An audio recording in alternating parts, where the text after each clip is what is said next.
नमस्कार, NMF news पर आप सभी का बहुत स्वागत। मैं हूं आपके साथ अभिषेक पुंडीर। जम्मू कश्मीर में चुनाव चल रहे हैं। विधानसभा दूसरे चरण का मतदान हुआ।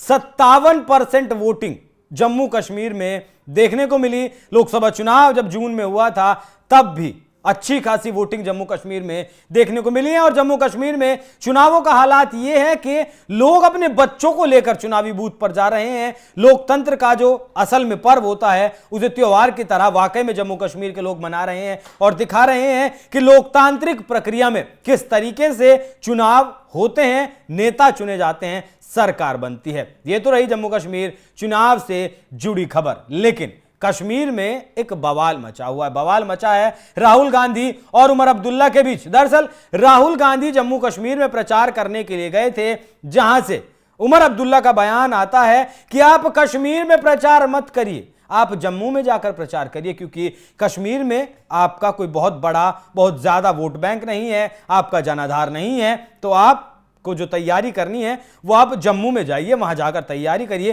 क्योंकि अगर बात करूं कश्मीर की तो नेशनल कॉन्फ्रेंस वहां मजबूत है और महबूबा मुफ्ती भी 2-4 सीटें वहां से निकाल ही सकती हैं, और कांग्रेस अगर मेहनत करे तो 1-2 सीटें वो भी निकाल सकते हैं। लेकिन जम्मू का जो रीजन है, जहां से पिछली बार बीजेपी को 25 सीटें हासिल हुई थी, इस बार कुछ ज्यादा सीटें हासिल हो सकती हैं, और यही कारण है कि उमर अब्दुल्ला की पार्टी डरी हुई है, वोटिंग देखकर डरी हुई है। पहली बात तो 57% का जो वहां मतदान हुआ किसके फेवर में गया, किसके फेवर में नहीं गया, क्योंकि जम्मू कश्मीर के लोग इस बात को मानते हैं कि जिस तरीके से 2019 के बाद धारा 370 हटी और केंद्र की योजनाएं उन तक पहुंची, वो घर हो, शौचालय हो या फिर राशन की बात हो, और यही कारण हो सकता है कि कहीं ना कहीं मोदी के फेवर में वोट ट्रांसफर हो सकती है। अब जम्मू कश्मीर की एक और कहानी समझ लीजिए। कश्मीर क्षेत्र की अगर बात करूं तो दो चुनावी क्षेत्रों में लड़ रहे हैं उमर अब्दुल्ला, और जो क्षेत्रीय पार्टियां हैं वो उमर अब्दुल्ला को हराना चाहती हैं। अपना उमर अब्दुल्ला की जो प्रतिस्पर्धा है कश्मीर में, वो कांग्रेस के साथ तो अलायंस है ही, बीजेपी वहां मजबूत नहीं है, बीजेपी का कोई जनाधार नहीं है, लेकिन जो लोकल पार्टियां, क्षेत्रीय पार्टियां हैं, वो खत्म कर देना चाहती हैं उमर अब्दुल्ला के राजनीतिक जीवन को। इसीलिए दोनों सीटों पर जिन चुनाव लड़ रहे हैं उमर अब्दुल्ला, वहां सांसें अटकी हुई हैं। अब अगर बात मैं राहुल गांधी की करूं, जिस तरीके से उमर अब्दुल्ला ने कहा कि आप जम्मू में प्रचार करिए, तो क्या सीधे तौर पर उमर अब्दुल्ला कश्मीर से राहुल गांधी को भगा देना चाहते हैं? और अगर भगा देना चाहते हैं उनके हिसाब से, अगर राहुल गांधी को जम्मू में प्रचार करना चाहिए तो फिर कौन सा प्रचार करेंगे, क्या प्रचार करेंगे? जिस तरीके से कश्मीर में जाकर वो मुस्लिम तुष्टीकरण के बयान देते हैं और हिंदुओं को जाति में बांटने की बात करते हैं, अमेरिका में बैठकर उल जुलूल बयानबाजी करते हैं, सिखों पर बात करते हैं, आरक्षण खत्म करने की बात करते हैं, ये बयान राहुल गांधी अगर जम्मू में जाकर देंगे तो वहां से खदेड़ दिए जाएंगे, लोग उनकी बात सुनने के लिए नहीं आएंगे। तो किस हिसाब से आखिर उमर अब्दुल्ला ये बात कह रहे हैं कि राहुल गांधी जम्मू में जाकर प्रचार करें? जम्मू में राहुल गांधी का ना तो कश्मीर में अस्तित्व बहुत ज्यादा है, ना ही जम्मू में कश्मीर अस्तित्व बहुत ज्यादा है, और बीजेपी लगातार जम्मू क्षेत्र में बहुत ज्यादा मेहनत कर रही है। अब एक और चीज समझ लीजिए, कल एक तस्वीर आई थी, जब राहुल गांधी पहुंचे थे कश्मीर में प्रचार करने, तब उन्हें एक टोपी पहनाई गई जो कश्मीरियों की पहचान है, कश्मीरी मुस्लिमों की पहचान है। वो टोपी मुफ्ती परिवार हो, अब्दुल्ला परिवार हो, वो इस टोपी को पहनता है, और इसका संदेश ये जाता है कि यही परिवार कश्मीर का नेतृत्व करता है और जम्मू इनके पीछे लगकर चले, मतलब शासन कश्मीर करे और जम्मू पीछे लगकर चले। और टोपी वो पहन ली राहुल गांधी ने भी, तो क्या राहुल गांधी ने भी ये दिखाने की कोशिश कर दी कि हां, मैं भी अब यहां का प्रतिनिधित्व करूंगा। हालांकि दोनों पार्टियां लड़ रही हैं, साथ में चुनाव लड़ रही हैं। अब कश्मीर के बारे में एक और तथ्य भी आप जान लीजिए कि कश्मीर को केंद्र सरकार को जो टैक्स से पैसा मिलता है, या केंद्र सरकार की जो कमाई है और जो वो राज्यों को देती है, उसका 13% जम्मू कश्मीर में जाता है। 13%, मतलब उत्तर प्रदेश से अगर तुलना करें तो उत्तर प्रदेश के पास जाता है 4%।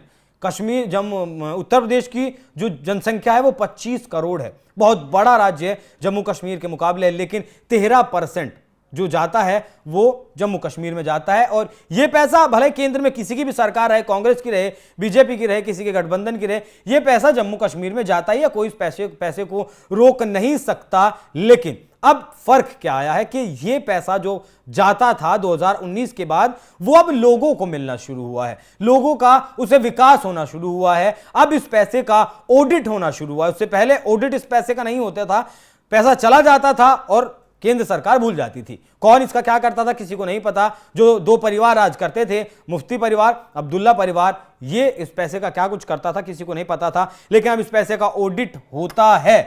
तो राहुल गांधी क्या समझ चुके हैं कि जम्मू कश्मीर में उन्हें सीटें वीटें आने वाली नहीं है, बस थोड़ा बहुत प्रचार करके देश भर के जो मुसलमान हैं उनमें तुष्टीकरण का एक संदेश वो भेज दें, बस इतना ही या इससे ज्यादा। एक और बात समझ लीजिए, कांग्रेस के उम्मीदवारों के पास जम्मू कश्मीर में पैसे नहीं है।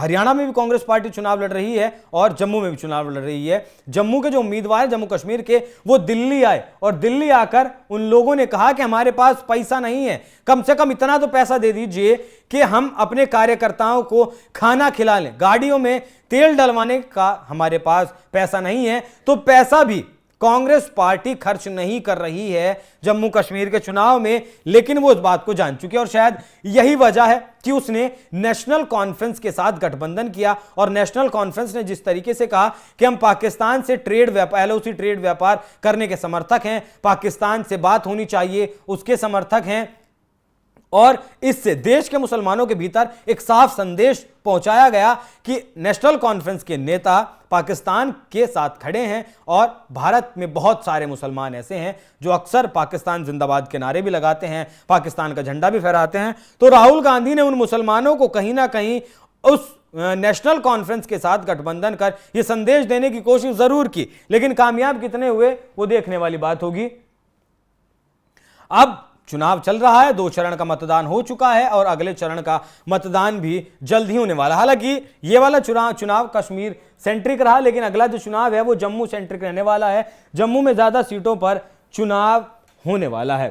तो अब जम्मू कश्मीर में बीजेपी ये भी कह चुकी है कि बीजेपी के बिना कोई सरकार नहीं बनाएगा। तो क्या नेशनल कॉन्फ्रेंस और बीजेपी के बीच जिस तरीके से टक्कर बताई जा रही है और आने वाले वक्त में क्या फारूक अब्दुल्ला भी इस बात को कह सकते हैं कि अटल जी के साथ भी हमारा गठबंधन रहा है और आने वाले वक्त में जब चुनावी नतीजे आएंगे और किसी पार्टी को बहुमत नहीं मिलेगा, महबूबा मुफ्ती बहुत ज्यादा मजबूत नहीं है, तो क्या आने वाले वक्त में बीजेपी और नेशनल कॉन्फ्रेंस का भी गठबंधन हमें देखने को मिल सकता है? क्योंकि प्री अलायंस और पोस्ट अलायंस दोनों अलग अलग चीजें हो जाती हैं। लेकिन जिस तरीके से उमर अब्दुल्ला ने राहुल गांधी को कश्मीर से खदेड़ने की बात कही है कि आप यहां से चले जाइए, जम्मू में जाकर प्रचार करिए, वो कहीं ना कहीं मेरे हिसाब से तो एक भयंकर बेइज्जती कांग्रेस पार्टी की और उनके सबसे बड़े नेता की कर दी गई है नेशनल कॉन्फ्रेंस के लीडर उमर अब्दुल्ला के द्वारा। बाकी इस पूरी खबर पर क्या है आपकी राय, कमेंट कर हमें जरूर बताएं। धन्यवाद।